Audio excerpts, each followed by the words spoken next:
Salam sehat buat semua teman-teman. Dan sudah lama saya tidak buat konten ya, karena lagi dalam berbagai kesibukan. Dan kali ini saya mau buat konten khusus untuk menyikapi kondisi negara kita yang saat ini mungkin sedang tidak baik-baik saja.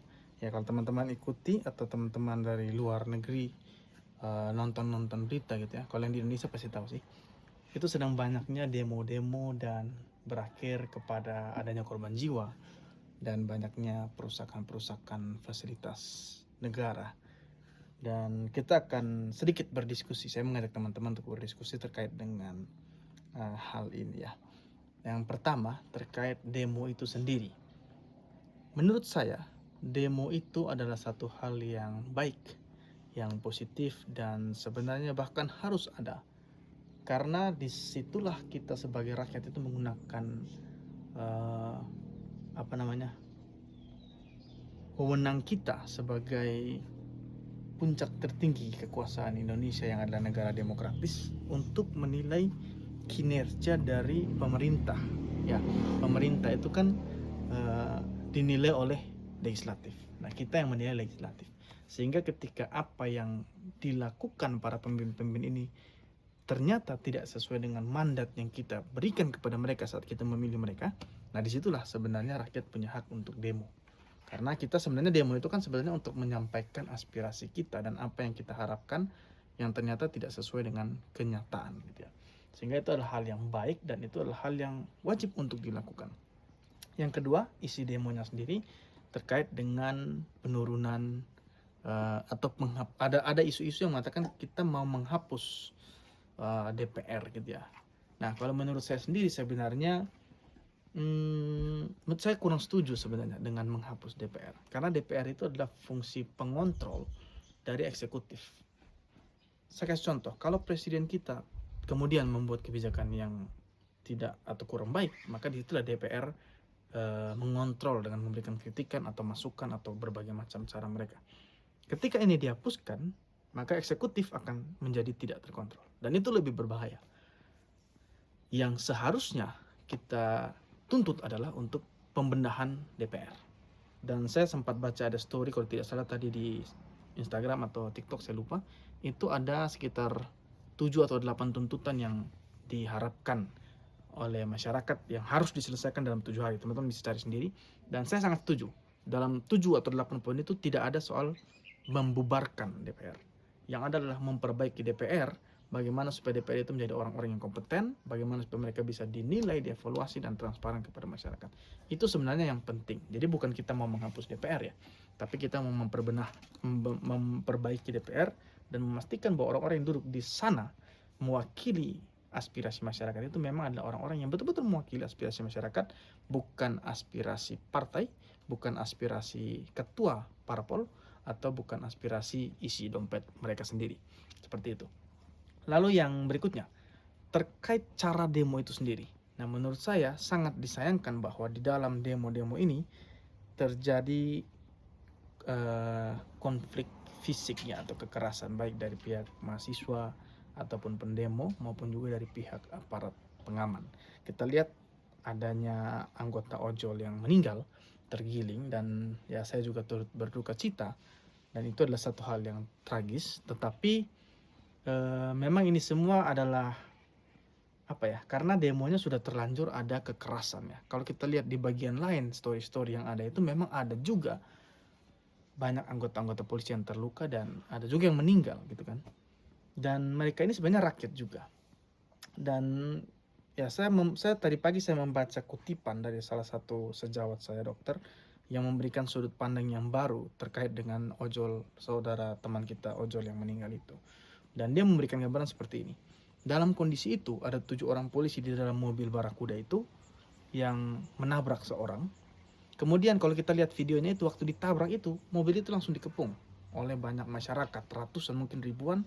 Ada yang bawa senjata dan ada yang langsung memukul dan mungkin melakukan berbagai kekerasan kepada mobil itu. Dan di saat seperti itu, apa kira-kira yang akan dilakukan jika kita adalah polisi yang ada dalam situ? Kalau kita diam, bisa saja mobil itu dibakar, teman-teman. seperti gedung DPR yang di Makassar yang barusan dibakar. Artinya diam di situ berarti bisa mati dengan kondisi yang tidak kondusif seperti itu. Kalau kita mundur, kalau kita lihat videonya, di belakang itu sudah banyak masyarakat yang sedang demo juga. Maka kita akan menabrak lebih banyak orang. Maka naluri dari para polisi yang adalah manusia, yang adalah mobil itu mungkin adalah untuk lari. Kalau teman-teman dari sisi kedokteran itu ada flight and fight response. Maka karena sudah banyak yang anarkis, sudah banyak yang saling memukul, membakar, dan memaki-maki polisi, maka dia flight response, dia lanjutkan perjalanan dan terjadilah si ojol itu terlindas seperti itu ya. Nah, sekali lagi saya tidak mendiskreditkan teman saudara kita ojol dan juga tidak sedang membenarkan polisi, tetapi saya mau mengajak kita untuk melihat bahwa kondisi ini memang sudah salah.